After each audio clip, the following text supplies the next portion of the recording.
Assalamualaikum warahmatullahi wabarakatuh. Berjumpa kembali dengan saya Andri. Untuk hari ini, materi yang akan saya bahas adalah mengenai flux listrik, hukum Gauss beserta aplikasinya.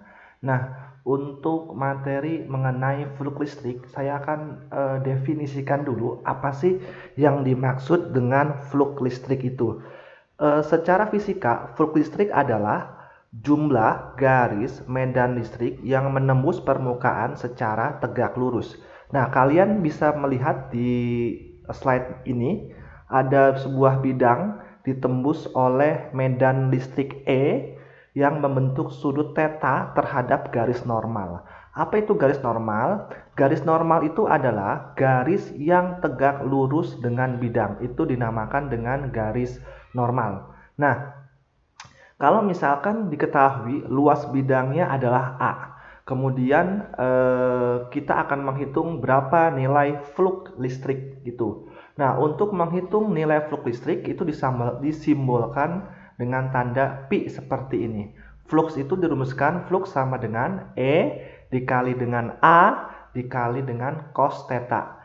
Perlu diingat, sudut di sini theta itu sudut medan listrik atau E terhadap garis normal ya, bukan yang ada di bawah ini, bukan, tetapi sudut yang dibentuk antara E dengan garis normalnya atau N.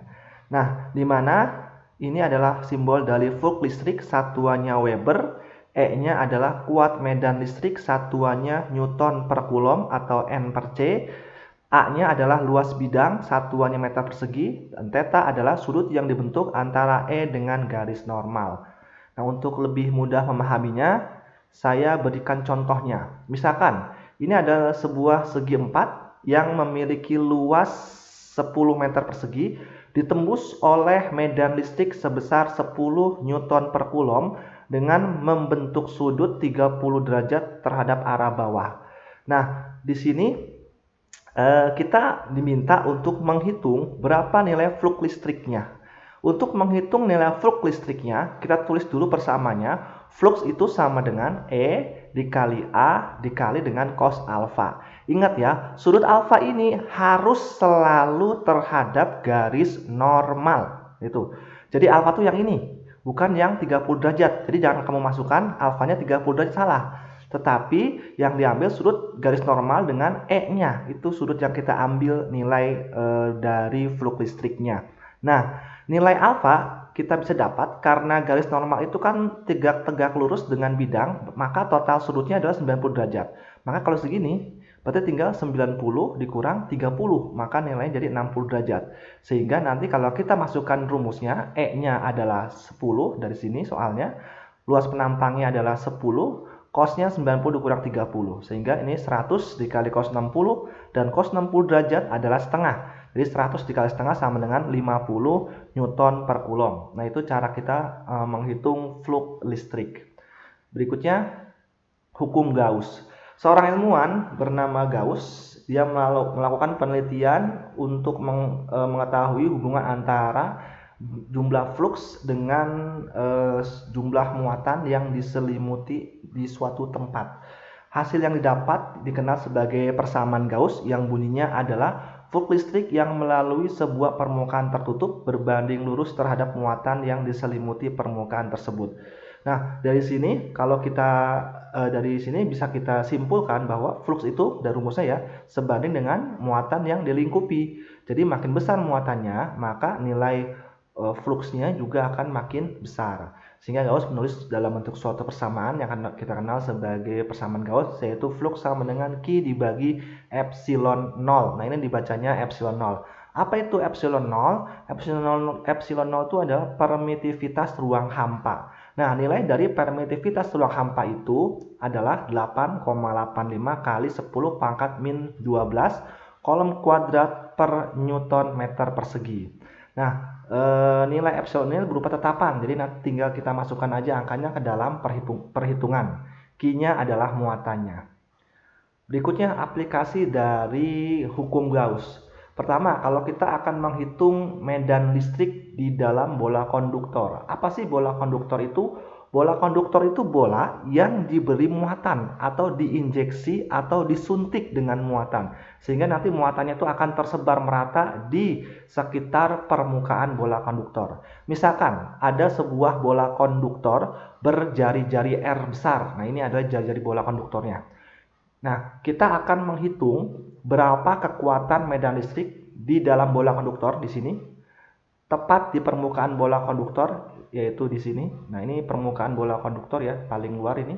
Kemudian di luar bola konduktor di sini. Nah, untuk yang di dalam bola konduktor, medan listriknya nggak usah dihitung lagi. Nilainya selalu 0 kalau titiknya berada di dalam bola, ya, berada di dalam bola konduktor, nilai E-nya 0.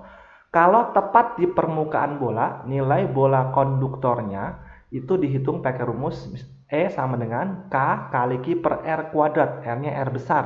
Artinya R di sini adalah jari-jari bola. Nah, jari-jari bola. Kemudian untuk yang di luar bola, nilainya adalah E sama dengan K Q per R kecil. Nah, nilai R kecil ini adalah jarak titik yang ditinjau sampai pusat bolanya.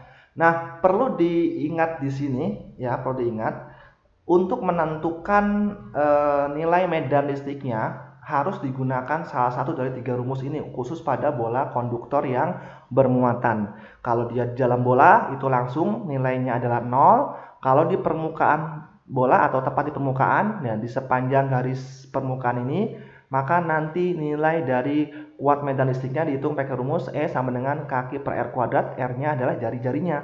Tapi kalau di luar pakai rumus yang E sama dengan K Q per R kecil. R kecil itu jarak titik tersebut terhadap pusat bolanya. Berikutnya contohnya, sebuah bola konduktor berjari-jari 3 cm diberi muatan 3 mikrokulom. Medan listrik pada jarak 2 cm dan 6 cm dari pusat bola adalah titik-titik. Nah, di sini ada bola nih, berjari-jari 3 cm, diberi muatan 3 mikrokulom. Nah, ini muatannya tersebar merata di seluruh permukaan bola. Nah, sekarang kita mau menghitung berapa kekuatan medan listrik pada jarak 2 cm dari pusat bola. Kita tahu bahwa jari-jarinya 3 cm. Dan kita ingin menghitung jarak titik pada jarak 2 cm dari pusat bola. Nah, jarak titik dari pusat bola 2 cm berarti kan jaraknya kurang dari jari-jari. Akibatnya, posisi titiknya itu berada di dalam bola. Nah, kalau dia berada di dalam bola, nilai E-nya sudah pasti 0. Jadi nggak usah dihitung lagi nilai kuat medan listriknya. Yang kedua, pada jarak 6 cm dari pusat bola. Kalau jaraknya 6 cm dari pusat bola, kita lihat posisi jarinya 3 cm. 6 cm dari pusat bola berarti keluar. Titiknya berada di luar bola. Kalau titiknya berada di luar bola, maka kita pakai rumus E sama dengan K dikali Q dibagi R kuadrat ya. Ini R kuadrat, R kecil dikuadratkan. Nah, nilai K-nya disubstitusi yaitu 9 kali 10 pangkat 9. Q-nya adalah muatannya yaitu 3 mikro, berarti 3 kali 10 pangkat 6 dibagi jaraknya tadi 6 cm dari pusat bola, berarti 6 kali 10 pangkat 2 dikuadratkan. Sehingga ini kalau kita hitung nanti dihasilkan 0,75 kali 10 pangkat 7 Newton per Coulomb. Nah, itu besar kuat medan listriknya kalau berada di luar ya bola ya, pakai rumus ini.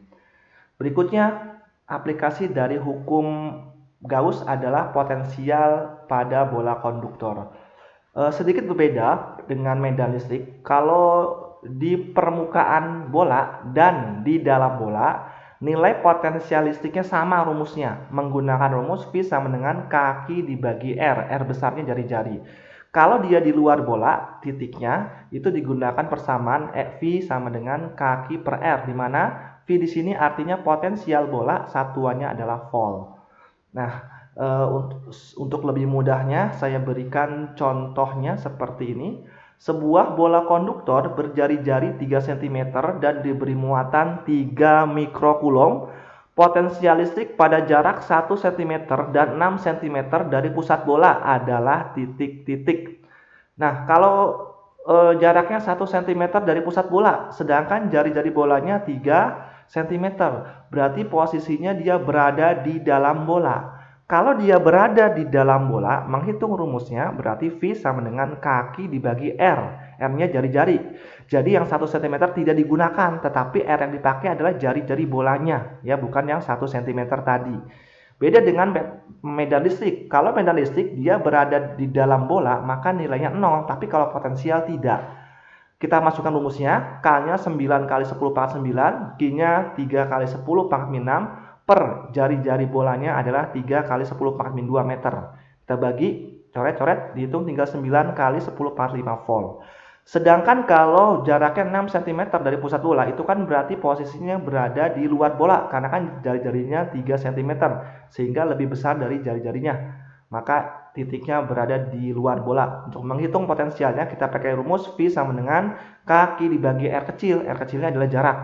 Dengan K-nya 9 kali 10 pangkat 9, Q-nya 3 kali 10 pangkat min 6, R kecilnya 6 kali 10 pangkat min 2. Nah, kalau kita hitung, kita bagi, maka didapatkan 9/2 kali 10 pangkat 5 volt. Oke, cukup sekian dari saya. Ini mengenai hukum Gauss. Wassalamualaikum warahmatullahi wabarakatuh.